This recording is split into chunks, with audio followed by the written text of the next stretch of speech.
Selamat pagi anak Nasar. Nah, mata pelajaran kita pada pagi hari ini adalah Budaya Melayu Riau. Sebelum kita memasuki materi kita pada pagi hari ini, marilah kita berdoa menurut agama dan kepercayaan kita masing-masing. Berdoa dimulai.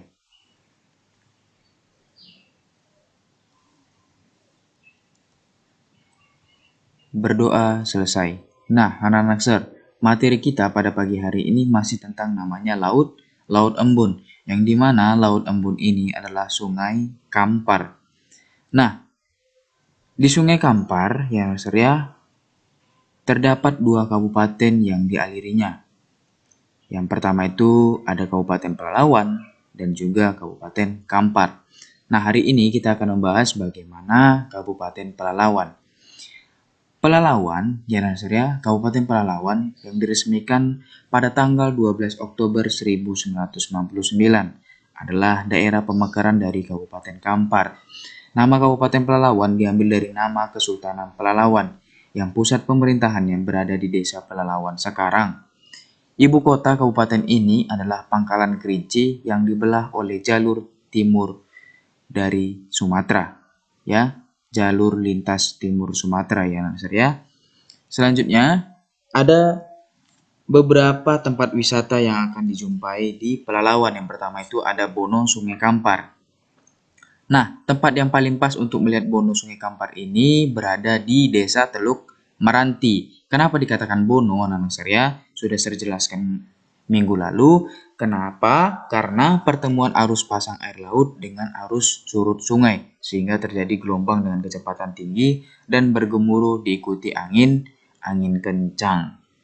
Nah, selanjutnya Desa Pelalawan. Desa ini dahulunya adalah pusat Kesultanan Pelalawan.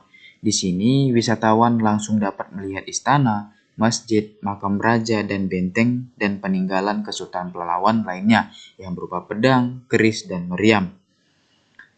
Ada juga kita dapat pergi ke makam Sultan Mahmud Syah yang pertama, yaitu Sultan Mahmud Syah ini adalah Raja Malaka yang ke-8 sekaligus raja terakhir di tahun 1488 sampai 1511 Masehi. Sejak pertempuran melawan Portugis pada tahun 1506 dan 1526 Masehi, Sultan menuai kekalahan yang sangat besar. Dengan kekalahan tersebut, beliau beserta putranya Sultan Ahmad Syah dan sisa pasukannya mengundurkan diri ke sebuah daerah yang bernama Kampar, yang Syariah atau Pekan Tua. Setelah wafat, beliau diberi gelar dengan marhum Kampar. Makam Sultan Mahmud Syah yang pertama sampai sekarang ini masih terawat dengan baik dan menjadi tempat wisata yang menarik untuk dikunjungi oleh para peziarah. Nah, di sini ya anak Syariah, tempat yang akan dijumpai juga ada Taman Nasional Teso Nilo.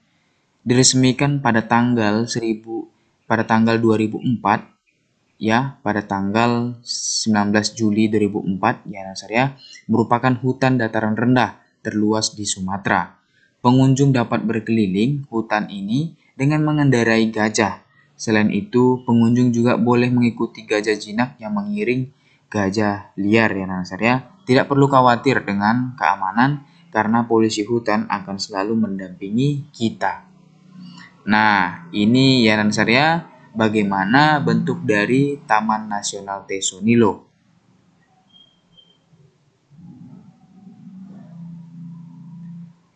Selanjutnya ada juga Pusat Kebudayaan Petalangan. Terletak di Desa Teluk Betung, di lamannya terdapat bangunan Pusat Budaya Petalangan. Desa ini berjarak 56 km dari Pangkalan Kerinci. Lokasi ini dapat dicapai menggunakan kendaraan darat dengan menempuh jalan tanah dan bebatuan. Nah, di Pelalawan ini oleh-oleh yang dapat kita bawa, yang pertama itu ada aneka peralatan masyarakat zaman dulu yang saya seperti beliung, bakul, dan juga sumpit. Ada juga aneka kerajinan tangan, ada juga makanan, dan yang ketiga ada kain tenun. Nah, sekian materi kita pada hari ini, Nasir. Silahkan kamu catat kembali materi ini ke buku catatan kamu dengan tulisan rapi. Untuk minggu depan kita akan membahas bagaimana Kabupaten Kampar. Ya Naksir ya. Sekian materi kita pada pagi hari ini. Saya ucapkan terima kasih kepada anak Naksir yang sudah mengikuti pembelajaran daring. Tetap selalu jaga kesehatan kamu dan menggunakan masker dan cuci tangan kamu. Dimanapun kamu bepergian dan pulang ke rumah, hendaknya kamu mencuci tangan kembali. Ya Naksir ya. Sekian materi kita pada pagi hari ini. Saya ucapkan terima kasih. Tuhan memberkatimu.